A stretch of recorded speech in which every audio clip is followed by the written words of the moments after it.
Okay, I'm going to quick answer. Someone said, where is the remind code? The remind code is on the screen. So what you're going to do is you're going to text at CHS grad 27 to the number 81010. Once again, it's on the screen. Just follow those directions, and that's how you'll sign up for the class of 2027 Remind. It is now 6:01, so I'm going to go ahead and get started. That number is still going up, but I have some introductions here before we get started, really get into the nitty-gritty of the information. So for those of you who arrived on time, I definitely want to be mindful of that. So let's go ahead and get started. So good evening and welcome to the class of 2027. My name is Lori Cizik, and I am one of the counselors from CHS who will be presenting to you this evening. On behalf of the CHS Counseling Department, we'd like to thank you for joining us. I also want to mention, if you're unable to stay for the entirety of this presentation, or you know of a parent who is unable to attend, we will be recording tonight's presentation, and we will be posting a copy of it on our webpage. A little bit into the presentation, I will show you where you're able to find that. I also want to mention that we do have on your screen, you'll see a Q&A, a question answer. I encourage you during the presentation, post any questions you may have in that Q&A. There's only a couple of counselors that are presenting this evening, and the rest of the counselors will be answering questions in that Q&A. We're also going to take some questions at the end of the presentation as well. And at that time, we may also bring up some of the most frequently asked questions. So that way we make sure that everybody gets the answers. The last thing too, before we get started, I want to mention right after our presentation, we are also going to have an MYP presentation. So I encourage you to stay on and get more information about the MYP program. So let's go ahead and get started. The first thing I'd like to do is introduce you to our counseling staff. Your student will have the same counselor over the entire 4 years that they are at Claremont High School. What we do is we break it down by alphabet, and you'll see the counselors here on the screen with their alpha breakdown. We have Mr. Troche, who works with students' last names of A through CHAT, Mrs. Bergslein, who works with students' last names CHAU through GON, Mrs. Mitchell has GOO to LE, I have students LI through ON, Mr. Anderson OO through SI, Miss A. Bear SJ through Z, and they will also have our support counselor, Mrs. Ciccarelli, who works with all students who have a 504 and also provides additional support resources to many of our students on campus. You'll also find in our department, we have our counseling secretary, Miss Stevenson, as well as our counseling technician, Ms. Telemontes. Okay, so over the next few slides, I'd like to review the information that counselors shared with your students during their history class earlier today. During our presentations, we showed the students how to access the 9th grade course selection form, how to find some valuable resources to assist in their selections, and how to edit their selections. Now, we did ask all of the students today, we had all of them select their courses, submit their courses, but you'll hear this date many times this evening. We give them until this Friday to edit those courses. We really encourage them, go home, listen to the webinar this evening with your parents, talk to your parents about the courses, and then they're able to log back in and make any changes. So how do you access some of those resources? First, you're going to go to the Claremont High School webpage. In the navigation menu, you're going to click on the counseling link at the very top. Once you receive the drop-down menu, you're going to click on course selection for 23-24. And that's going to take you to this screen right here. Now you're going to see there's a lot of information on this one page. So I'm going to try and break it down for you and show you where you can find all of these pieces. So next to the first arrow, we have the graduation college requirements comparison PDF. This is a great chart that lists the Claremont High School graduation requirements, the UC and CSU minimum admission requirements, and also the NCAA requirements. We will be reviewing each one of these requirements in more detail as we go through the presentation this evening. But I just want you to know that's where you can find in one easy to read chart is that link right there where it says number 1. Now on our second link, it's to the CHS course description booklet. Every course we offer at CHS, with the exception of any new courses, and we're going to talk about that, are listed in the course description book, along with any prerequisites that go along with that course. Our course description book can be a valuable resource to learn about the many courses that we offer at CHS. And often, and I'll tell you, we got this a lot today, students will say, well, what's the difference between this course and that course? And we would say to them, go to the course description book and you can look that up and you can read what does that course entail? What are the prerequisites for that course? Okay, now looking at the CHS, the third link that we have here, we have the CHS elective class. That's the link to all of our electives. Every elective that we offer at Claremont High School, including any of the new courses for next year, will be listed on this link. I strongly encourage students and parents to read through the list in its entirety, as we offer a large variety of different elective options. Next year at CHS, we'll be offering 4 new courses, and each have been added to this list. Matter of fact, we told the students today that I believe it was just last week or the week before, we had another new course added. We've already put it on that list. That new course I'm referring to is engineering and design. So that will be a brand new course open for freshmen next year. The fourth link gives further details for any course that requires an application, an interview, or an audition. And we told students earlier today, if you select any of these courses, they must check for the next steps on how do you audition, how do you apply, how do you interview. If you click on that link, almost all of that information is filled in. For example, let's say you're considering musical theater, the specific date, time, and location are already listed on where you go for that audition. So I strongly encourage students, check out that link if you select any of those courses for your elective options. Next, the fifth link that we have here is for the Rising Freshman Course Selection Form. This is the link students used earlier today to submit their course requests. However, as I'm going to show you in just a little bit, students can edit the responses as many times as they want between now and Friday, this Friday, March 10th at midnight. So if we go to the next slide, I also want to mention just below those links I just showed you, we have some additional course selection resources. This link right here where it has number 6, that's going to take you to our middle year's scheduling planner. Now, that's not where you pick your courses and you submit your courses, but that middle year scheduling planner helps you pick what courses, helps you to figure out, okay, what am I going to take in freshman year? What am I going to take in my sophomore year? Now, it doesn't hold you to anything. It just helps you in that planning process. So the 7th link that we have here, that's for the middle years program website. So like I said, tonight after this presentation, we're going to have an MYP presentation, another one, but I know Ms. Gosnell has already done a number of presentations and she has a lot of valuable resources on her MYP website. So I would encourage you to check that out. So moving on to the next slide. So, but this is still on the same screen that I've been going over and pointing out all these resources. This 8th link here will take you to our CHS Counseling YouTube channel. Yes, you heard me correctly.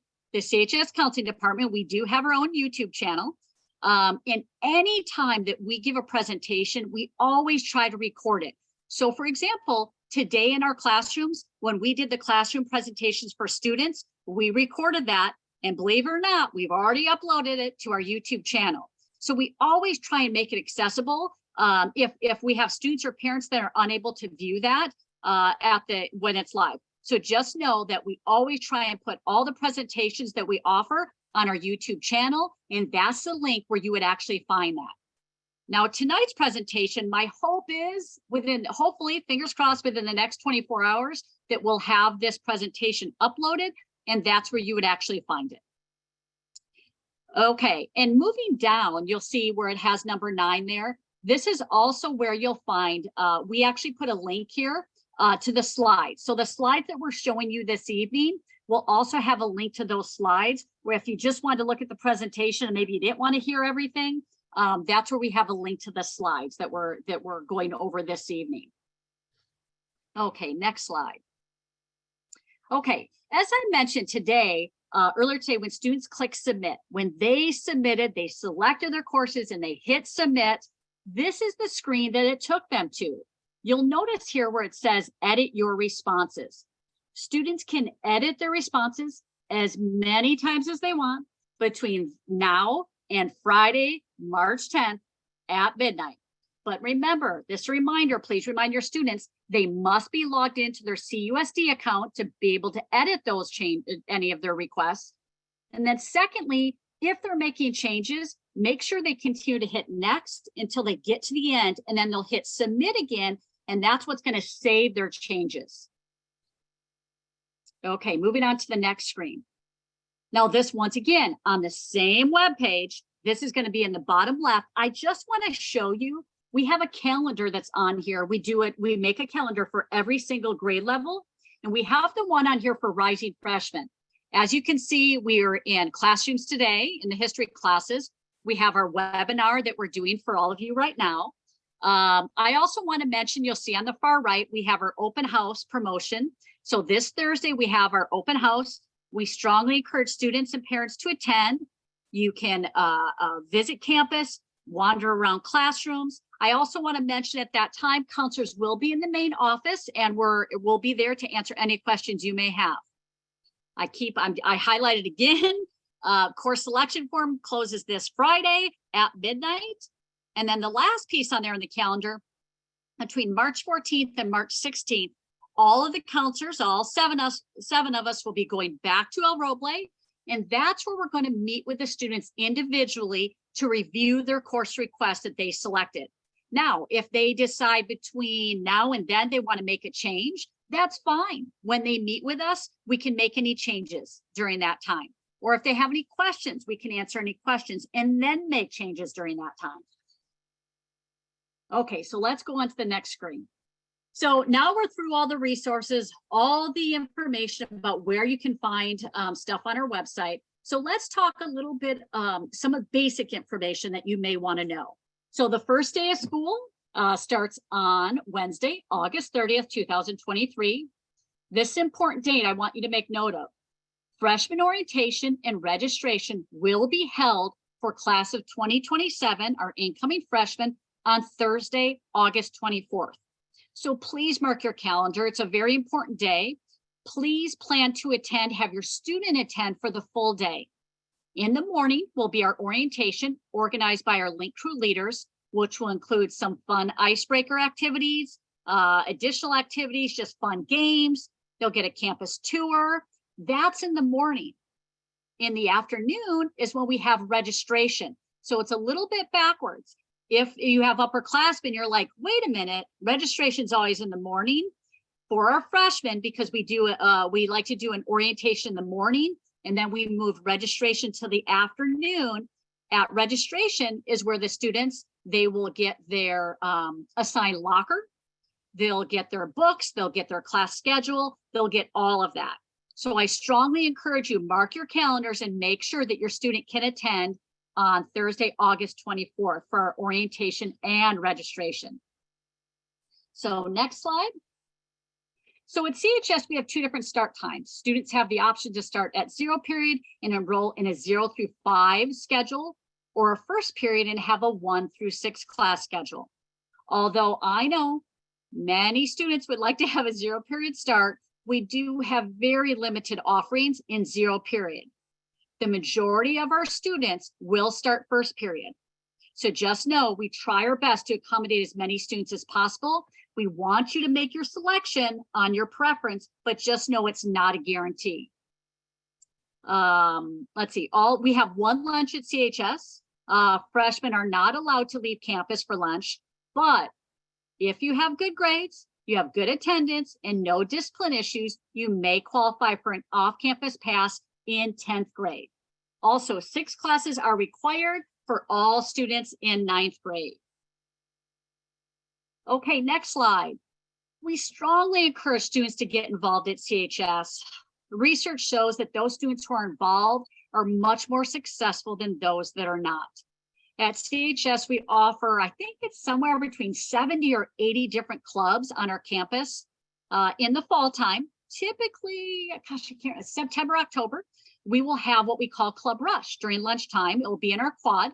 It's held over 2 days. And that's a great time for students to walk around and get to know all the different clubs we have on campus. You'll notice when you look on the screen, this is just a very small sampling of some of the clubs we offer, but we really do offer a club just about for everyone. However, if you don't find a club you like, you can always start your own club. Okay, as far as athletics, we also offer a large variety of after-school athletics. To be able to participate in athletics, you must have a 2.0 GPA to participate, and you must be athletically cleared. That means you must have a physical on file in order to participate. If you do have questions about any of our athletic teams, I really encourage you to go to the Claremont High School webpage. We actually have a link directly on the front page. It will say athletics, and go to that website, and then you can look for your sport. There's a lot of valuable information on there from each sport, okay? If you have additional information, or maybe you can't find your answer, you can actually reach out to our athletic director, Mike Collins. He can also answer any questions, but I would encourage you to start with our webpage because a lot of information can be found there. Also, most of our sports have summer conditioning, so please view the athletics webpage for more information. That's typically where you can find some of those schedules and more information about tryouts and stuff like that. Okay, let's talk a little bit about grades. So at CHS, very similar to El Roble, we have triad progress grades that are issued every 6 weeks, and that's when we mail those grades home. We have 2 semesters per school year, same as El Roble. Grades earned each semester will be on your high school transcript. And now this is the one that might be a little bit different. C or better is required for all college prep courses if you want to continue on with higher level math or higher level world language. So I would encourage you, you want to make sure students that you do keep your grades up. Okay, moving on. Let's talk a little bit about credits. So 5 credits possible per course, per semester. And most of our courses, as we talked about with students today, is a full year long. So most of our classes are 10 credits total, 5 for each semester. A D is passing, but not sufficient to move on in math and world language or higher level science courses. Also, a C or better is required for a 4-year college preparatory class. So if you're thinking you want to go directly to a 4-year college, you must earn C's or better in those courses to be able to qualify for the minimum admission requirements for a 4-year college. Now, I know up to this point, if you haven't done well in the course, maybe you were struggling, you didn't get the best grade, just know in high school, it really does matter. It not only matters for high school graduation, it also matters for what your plans are after high school. So if you want to go into a 4-year college, you really need to be shooting for C's or better in all of your courses every semester. Also remember, an F grade does not earn any credit and will need to be repeated to be able to meet the high school graduation requirements. 220 credits are required for graduation. So if we want to go into the next slide. So the next slide is going to give you a breakdown of the credits required to graduate from Claremont High School. Now what I'm going to do is I'm going to turn it over to Mr. Anderson, and he's going to go through each one of these step by step and give you a little bit more information if you're to graduate from Claremont High School, as well as if you're interested in going to a 4-year college after you graduate from Claremont High School. So Mr. Anderson, go ahead and take it away. Thank you, Ms. Cizik. When we were in classes today, we kind of briefly touched on with students that one of the major differences between middle school and high school is that students have to be accountable for passing required courses as well as a credit mark and able to earn their high school diploma. So this slide here kind of is a breakdown within the subject area and the credits needed to earn a high school diploma. So for social sciences, 30 credits, English, 40 credits, math, 20 credits, For science, they're going to need to earn 20 credits. Art, world language, or career tech ed, it's 10 credits. For physical education, PE, 20 credits. And currently right now, there's a 5-credit technology requirement. The next slides are going to go in detail of the courses needed, as well as introduce the A through G requirements. So that's something that we introduced to them today if they haven't heard before, but the A through G are referred to the minimum requirements for admissions to Cal States and UCs, but tend to meet that requirement for most colleges and universities. So here's social science. So this was the first course that we talked about in the A requirement. Students actually begin their social science requirement in 10th grade.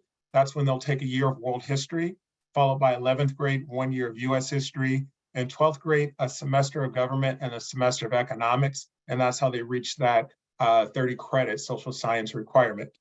This is the A requirement for the A through G. So colleges require students to have 1 year of a world history as well as 1 year of a US history. The B requirement for the A through G, or the English requirement, 4 years, 8 semesters required to graduate high school. So this was an easy selection for students. This year, every student has to take an English class, and we only offer freshman English. We no longer offer an honors English selection. So all students today selected their English course, which was freshman English. Sophomore year, they'll take sophomore English, and then I'll have choices during junior and senior year. That's when they're able to take AP and more advanced English courses. Math, also the C requirement, 2 years are required to graduate high school. One of those years has to be integrated math 1 or higher. The additional 10 credits can be any other math course that we offer at Claremont High School. The college requirement requires students to have math up through integrated math 3. So integrated math 1, integrated math 2, and integrated math 3, although additional math is required. So colleges recommend that students are enrolled in the math class for all 4 years that they're enrolled in high school. The next slide is kind of a breakdown in how the math is selected for 9th grade. So I know a lot of questions came up from students, but we developed this chart that made it kind of easy for them to select which math they should be going into 9th grade. So most students are enrolled in Math 8. If they're currently enrolled in Math 8 and they're struggling with a grade, a failing grade, then they would select Math Readiness for next year to get more additional prep for the integrated Math 1.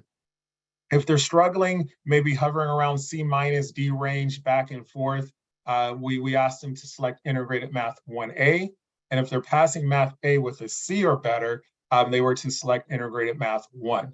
Students who are currently enrolled in integrated Math 8/1 in passing, they will go on to integrated Math 1-2. Students who are currently in integrated Math 1 will go on to integrated Math 2.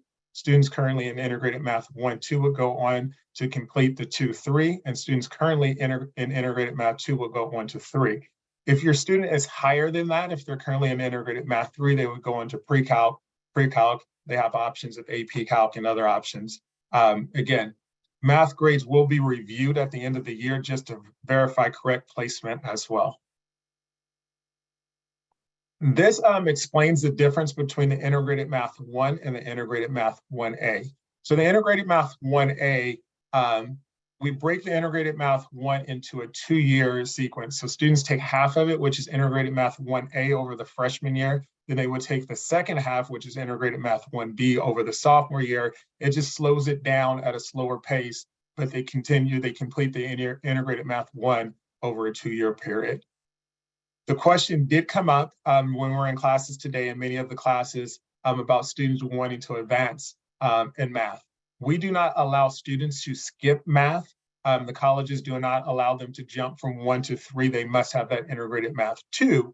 However, CHS does have math placement tests for students who were looking to go from 1 or 8 to the 1-2. On rare cases, they will have those math placement tests for students who might be interested in that, and those will be posted on the CHS website.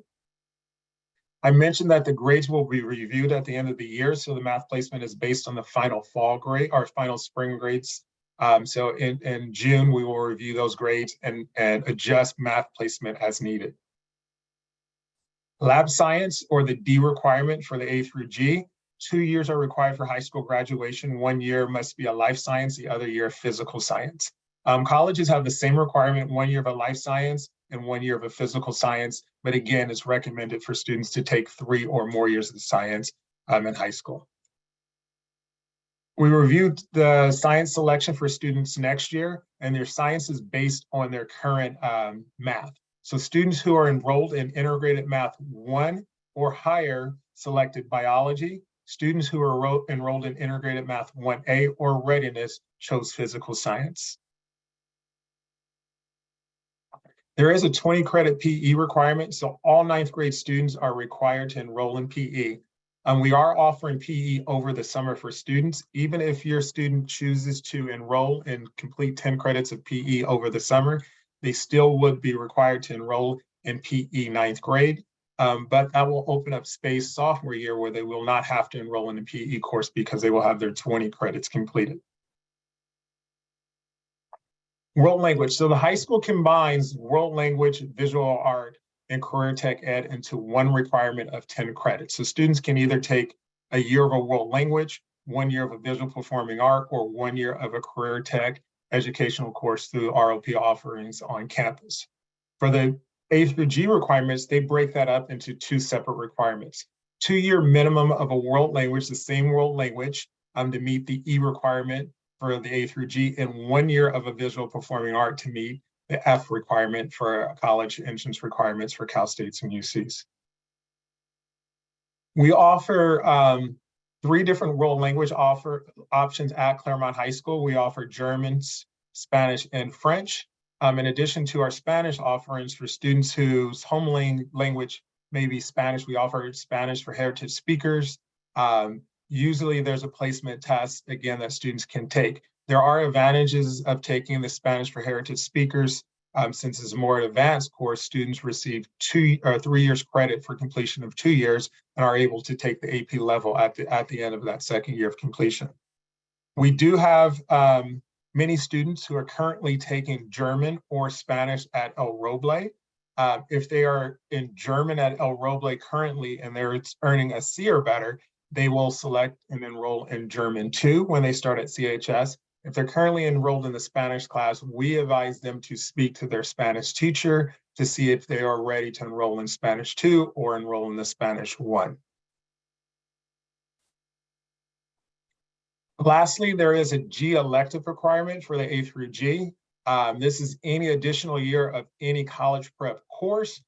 This is easily fulfilled by government and economics. Government and economics is a high school graduation requirement, not part of the A through G courses, or not part of the A requirement for social science, so it falls within that G category to fulfill that additional year of college prep elective automatically for students, but most students will fulfill that with math beyond integrated math 3, science beyond the 2 years, a world language beyond the second year. So that is easily fulfilled for students in many different ways.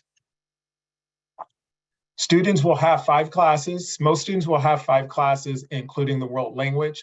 But if a student chooses not to enroll in a world language, then it will open it up for them to have 2 electives. Again, if they're taking a world language, that will take the spot of the 5th class, allowing for 1 elective course if they're taking a world language. Students selected an elective course as well as 2 alternate courses.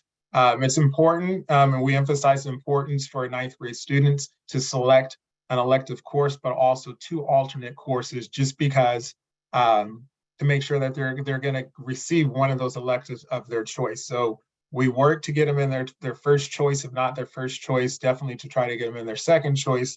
If not that, we try to get them in their third choice, which would be their second alternate for elective classes. When we met with him today, we talked about the extensive list of electives that Claremont High School has to offer. So they did choose elective classes, but many of them I know will be going back to amend that up until the 10th, midnight on the 10th, as they research, go to open house. We have the elective fair that's coming to El Roble on Friday.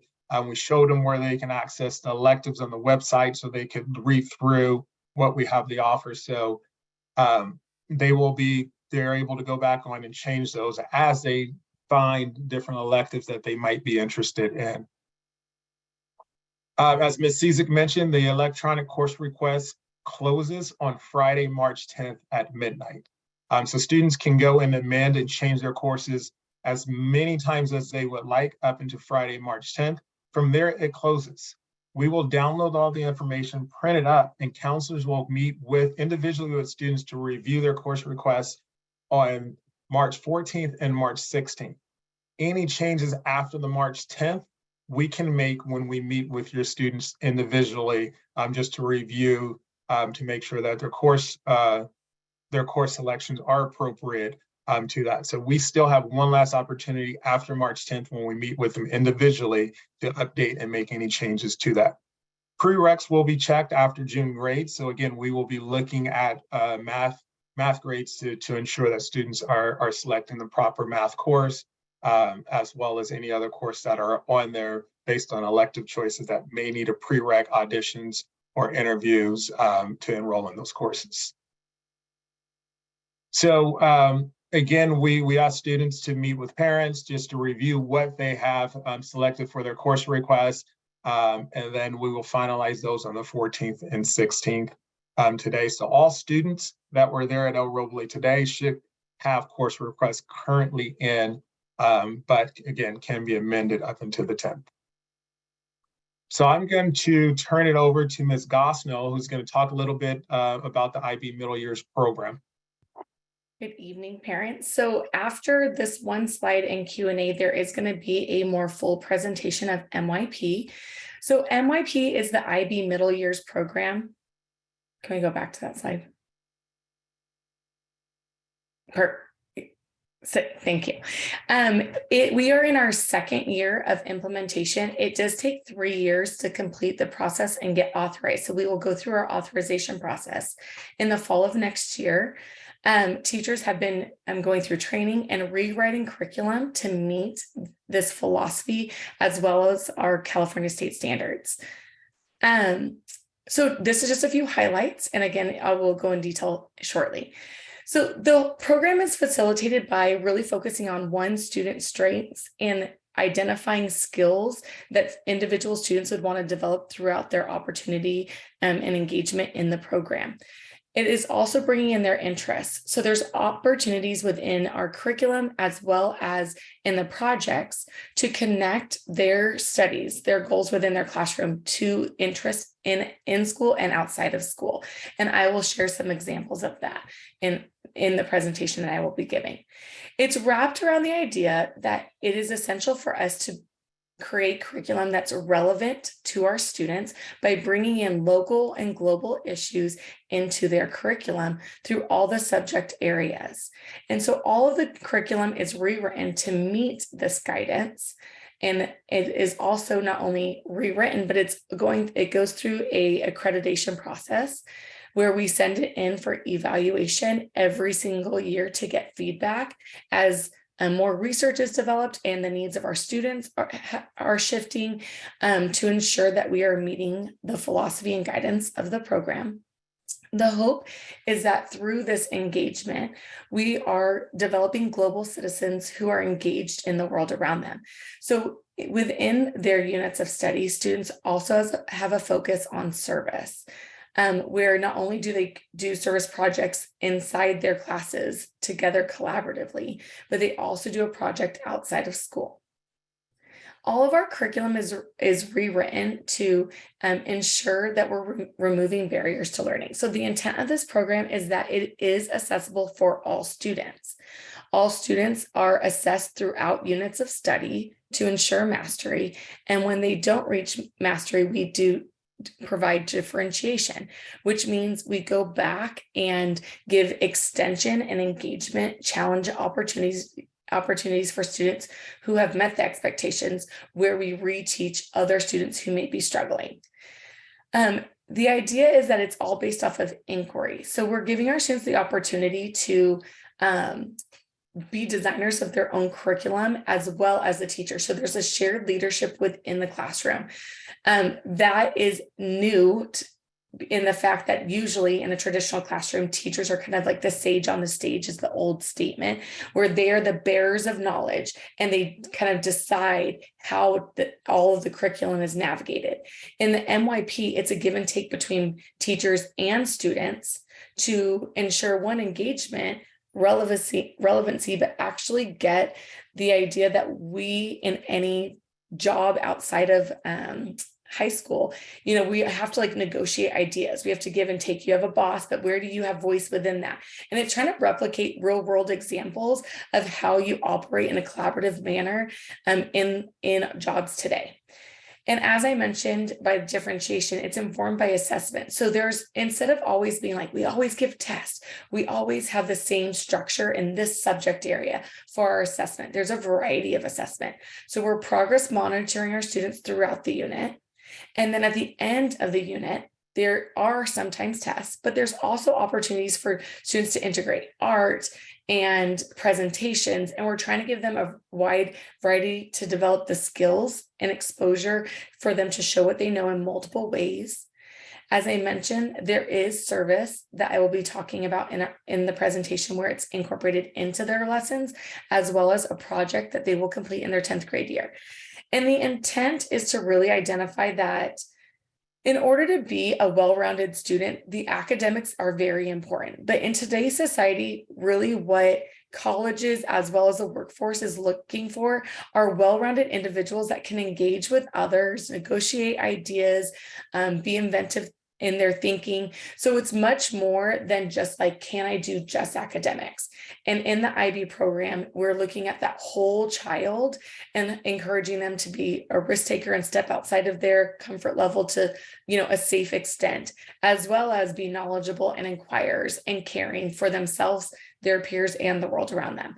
So if you are engaged and want to know more about this program and ask specific questions towards that, we're going to move that to the end of this presentation so we can answer questions regarding guidance and registration.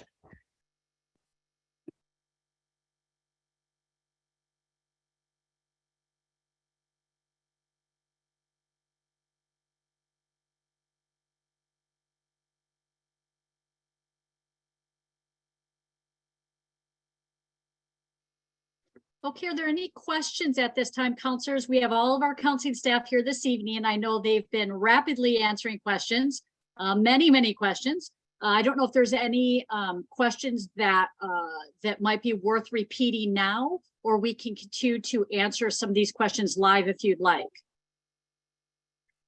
So we have a question here. Is the NYP program something on top of other courses, or it is a version of the courses that are already required? Okay, so the NYP program is integrated into every class students take.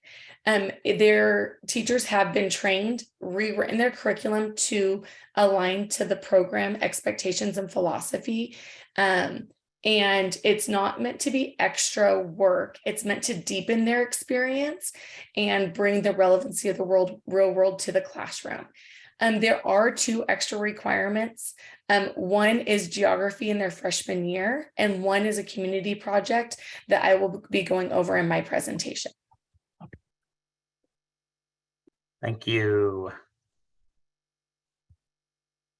Sorry. Okay, so we've got several answers regarding the summer PE and how that works. So yes, students are able to take a summer school class in physical education this summer as a rising freshman. However, per state law, every freshman must take freshman PE in their freshman year. There is no way out of that. And so even if you take summer school PE, you will still be required to take PE in your freshman year. However, once you complete the 20 credits, you are done with PE and you would not have to take it as a sophomore. So that's been a question repeatedly. Yes, even if you take PE over the summer, you must take freshman PE in your freshman year. Question here, my child was absent today. How can she get her login access? So a couple things. If your child was absent from school, the presentation we did in the classrooms is currently recorded and online. You can watch that right after this presentation. That is absolutely already on the website. In terms of the logon access, it is the same Google username and password that your students have been using for hopefully the last 2 years at El Roble. It is no different whatsoever. All of the links are on that course selection website, but you can use the same Google username and password that students have been using since the beginning of El Roble. And then let's see here. This is a good answer question. Is the MYP program recommended for a student with an IEP? Sorry, I was typing. So all of our students or all of our units have embedded differentiation. So if your student is in an ES classroom, teachers are embedding this instruction into their curriculum. If they are in a general ed setting, there is opportunities for them to be in there as long as we're meeting their IEP goals. So sometimes a kid's in certain ES classes and then pushed out into other gen ed classes. So it's really defined by the student and their goals. And that's how come we meet with each of those students and have transition meetings to ensure giving as much access to the program as well as meeting their IEP goals. A question here, what will have to be my math grade if I'm trying to make the jump from math 8 to math 1-2? Well, I'll just mention here, when we do look at multiple measures when we look at placement, but if we have a student that's currently in math 8, we do encourage those students to take what we call a readiness test. That information will be shared with students currently in math 8 who would like to progress to that accelerated class of math, integrated math 1-2. Those placement, or excuse me, not placement, but readiness tests will be offered over the summer.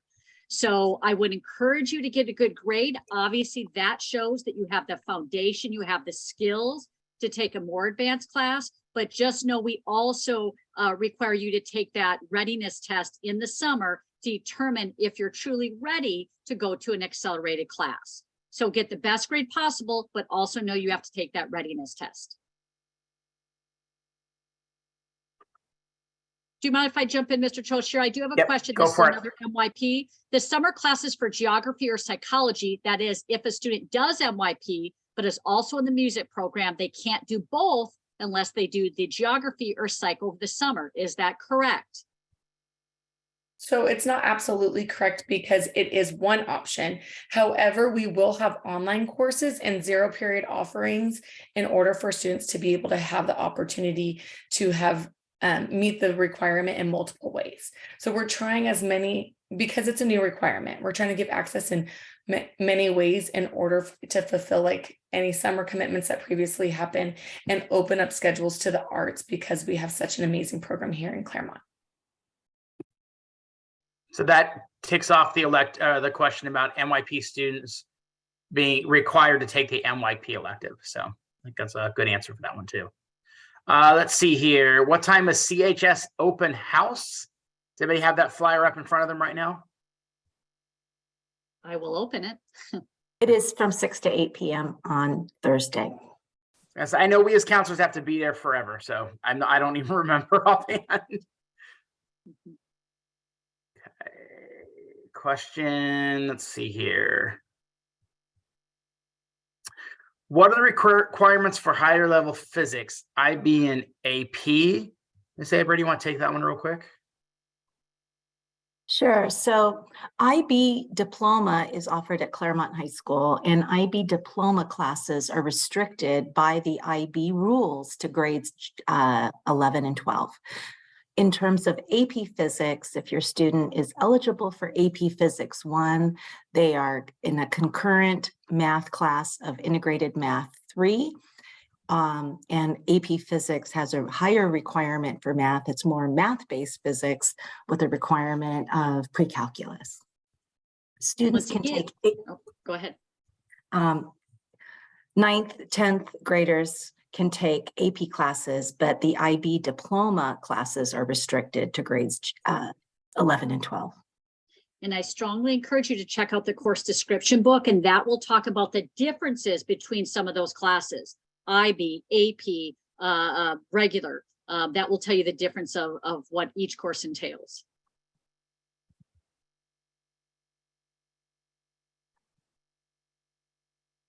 It might be helpful to also clarify that MYP is for grades 9 and 10, while IB diploma is for grades 11 and 12. Claremont High School has had IB diploma since 2011. So the diploma classes are separate and distinct from the MYP classes and program.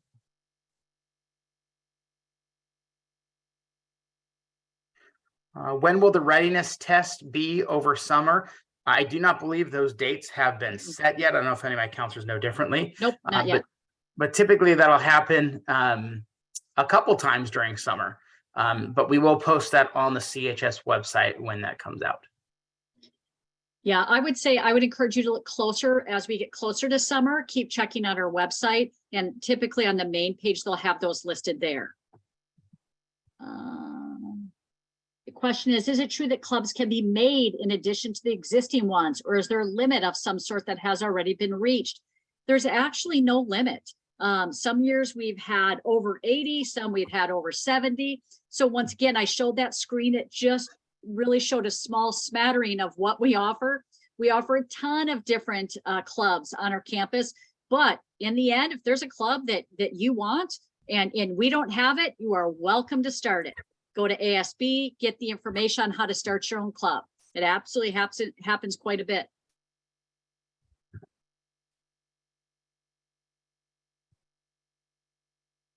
Do you need to take 7 classes to be an MYP as a freshman?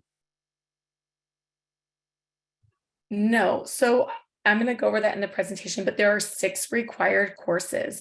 However, in order to open up your student schedule to participate maybe in ASB or in art, you do have to take one of those classes at another time.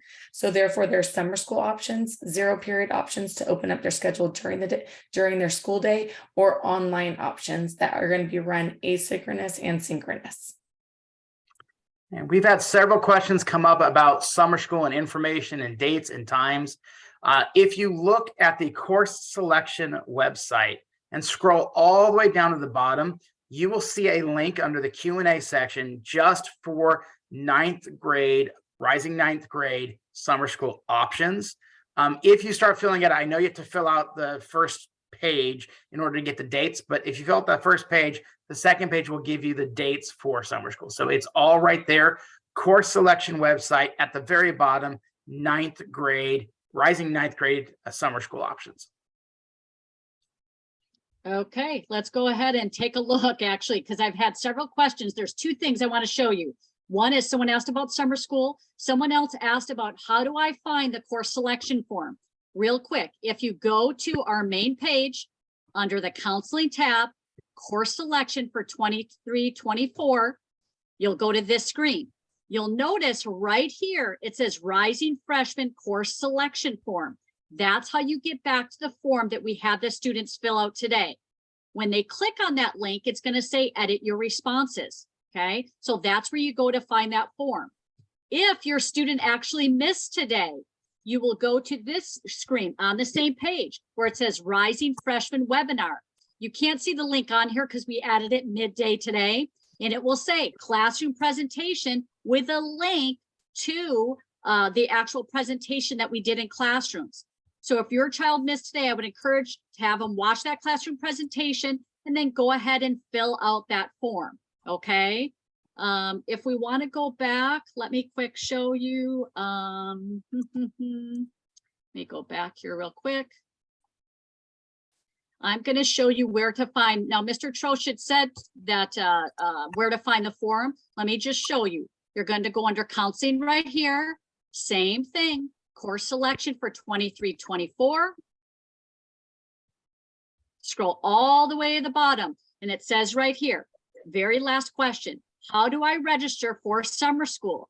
It says Rising 9th grade summer school pre-registration. Go ahead and click on that link, and that's how you get to we're the still on the presentation. I think you need to switch over to your other internet page. We can't see what you're looking at right now. You can't see it? Oh, I can Nope. see it.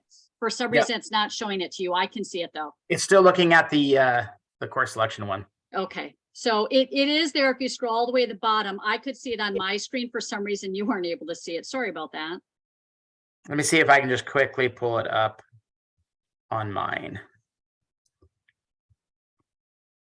So the Claremont High School website, if you click counseling course selection for 23-24, and then all the way down at the bottom here, under the frequently asked questions, this last link here is the Rising ninth grade summer school pre-registration form. We click on that, that'll take you to the form to register for summer school.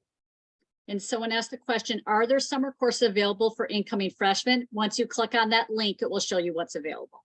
Okay.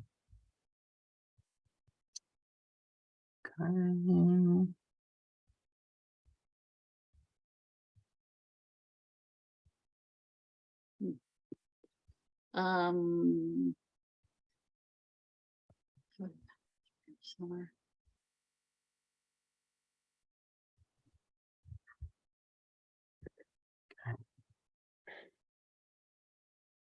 Okay, someone said the Rising Freshman course selection form link does not work, and I click on it.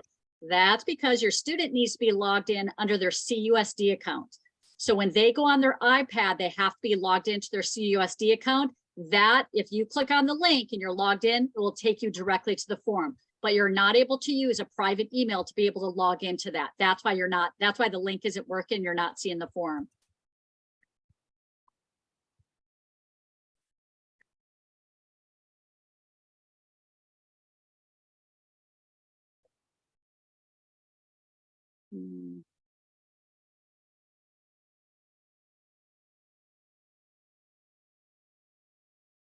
Just reading through the questions here to see what we missed.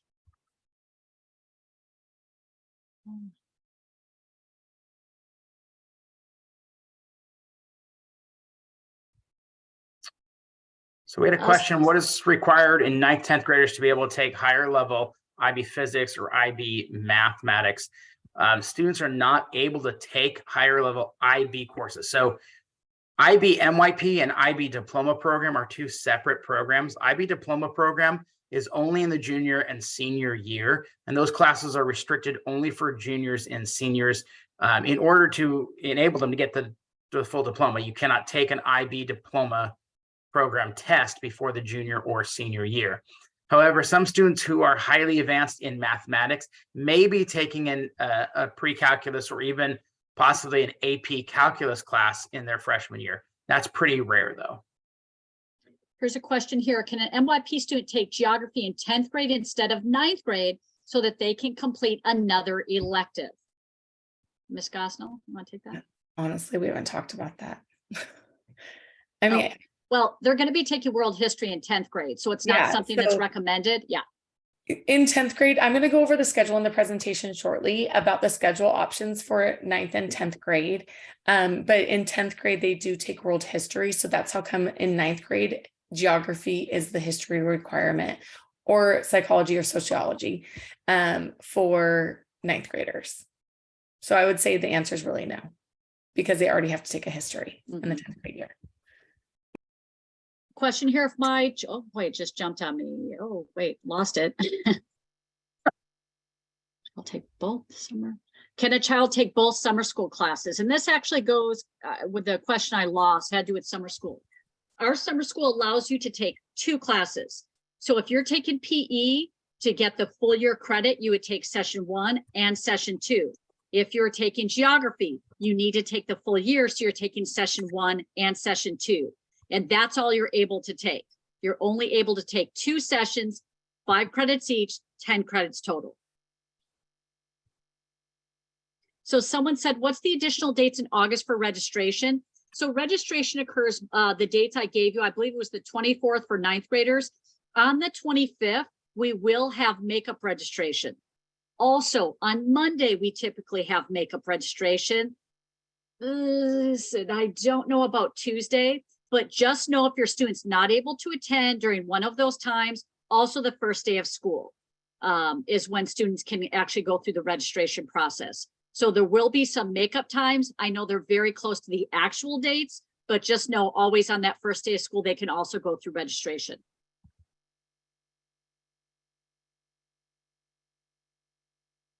Someone said, can my student register from her iPad or do we have to do it from the CHS website? It doesn't matter where you registered, you just have to be logged into your CUSD account. I told students if they went on their iPad, they're already logged in and they'll go in, it will say edit your responses. But if you want to do it in your home computer, that's fine. Just make sure your student is logged into their CUSD account and you'll see the same thing.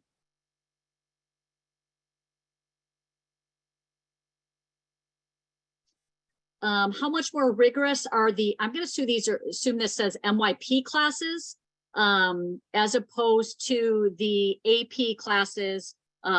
Sorry, that jumped on me again. So I lost the question, but I think that's what it is. MYP compared to like AP. Is that for the, well, in the 11th and 12th grade year, both AP and IB are viewed as comparable, but with different approaches.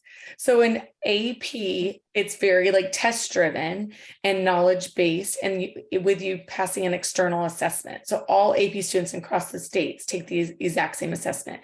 IB likewise has a different approach to the instruction. There's a lot more collaborative and academic discourse. There's projects they have to complete. So they both are viewed as academically rigorous, and you do get an extra point. They both have external assessments that you have to take to earn that credit. However, they just have different approaches in their instruction.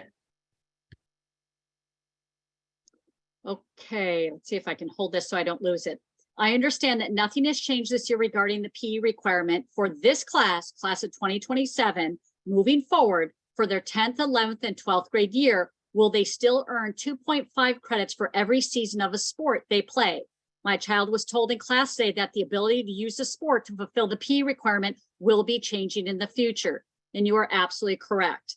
So this information, we've had to look at this and really review our PE requirement because there are state guidelines that we have to meet. And so we've really looked at those graduation requirements. In April, there is a proposal going to the school board, and which that's something that we're looking at right now. In order to meet state requirements, it does not appear we will be able to continue to issue 2.5 credits for participation in a sport.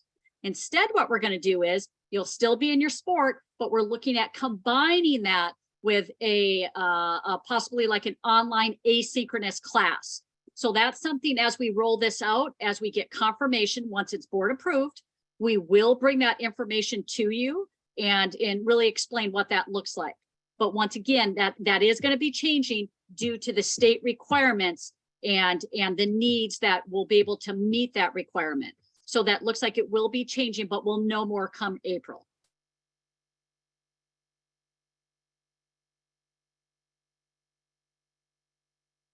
So if a kid takes summer school PE and freshman PE, are they done with their PE requirement? You are absolutely correct.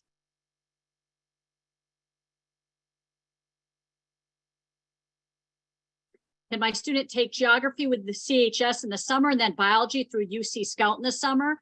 No, I would encourage you to talk to your counselor. You cannot be dual enrolled in multiple programs. And we would encourage you to go ahead and do geography with us. What we find, a number of our freshmen will take chemistry during the summer in order to advance to higher level science. So if that's your ultimate goal, I would take geography, take biology as a freshman, and then possibly look at taking chemistry then next summer, which we do offer multiple sections of that during the summer.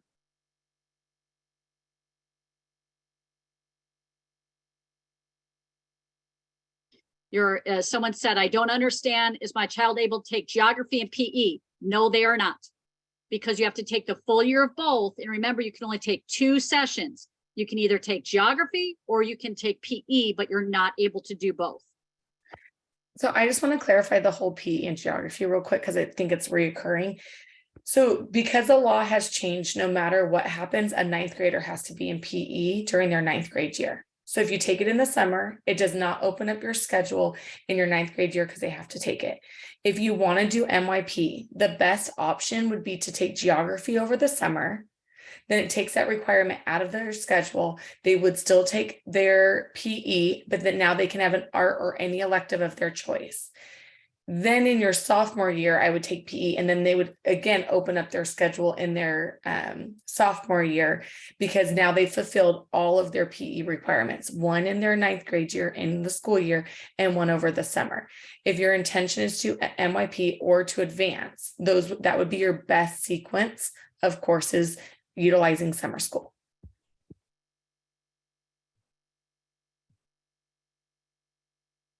Someone also asked the question, when can I register my student for CHS? I'm going to assume that you're not currently a student with CHS. If that's the case, welcome, glad you're here.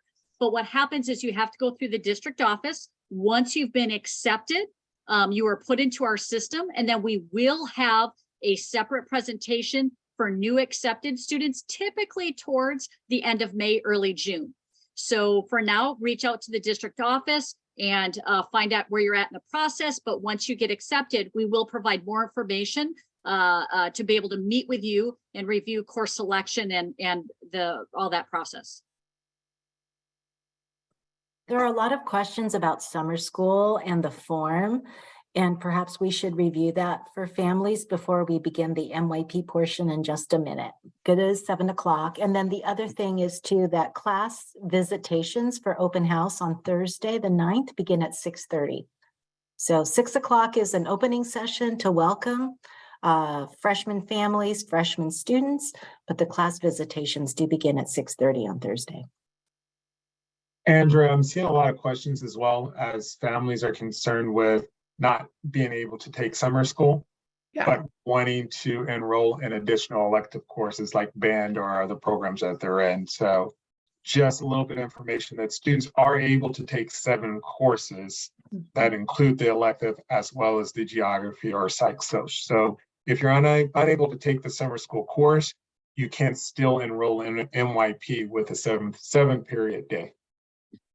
As well as the geography is going to have online options. So if you are traveling and already have that commitment, you could do both if that's desired.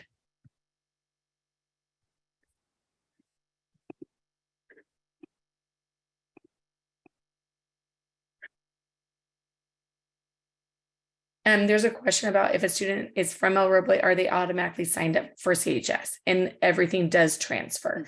So they are technically then, yes, automatically signed up, but they need to register, which means they're going through that form and writing their course preferences. So then they know how to create a schedule that is designed to meet their preferences. And I'll also add regarding the summer school form, and I apologize, because we have one separate form for 9th graders, one through for grades 10 through 12. And 10 through 12, they actually have to select a class for first session, second session. I just quickly looked at the form, and for rising 9th graders, okay, there's only 2 options. You can sign up for geography, the full year, and it has the dates and the times listed, and also physical education. So it's one or the other, it's not both. So you get 2 options for summer school for incoming 9th graders. Once you start to fill out that form, you'll see that course selection that's listed there in your 2 options.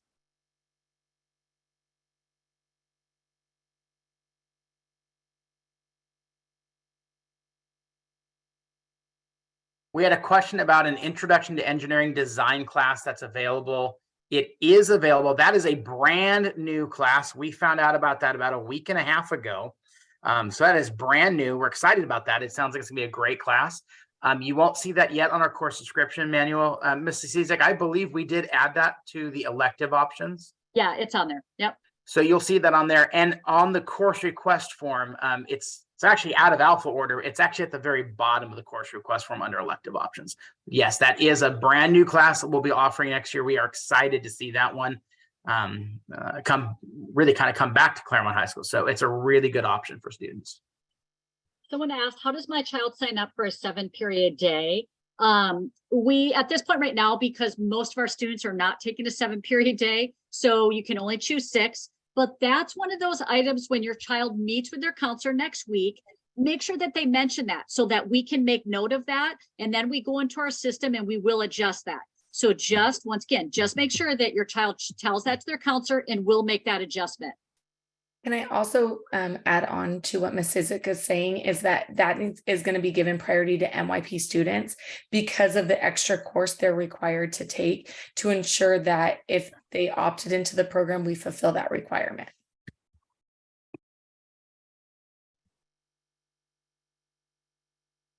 Okay. Have a question here. My son is in integrated math 1. How can he start integrated math 2? So if your students are in integrated math 1, should be enrolling next year in integrated math 2. That is correct.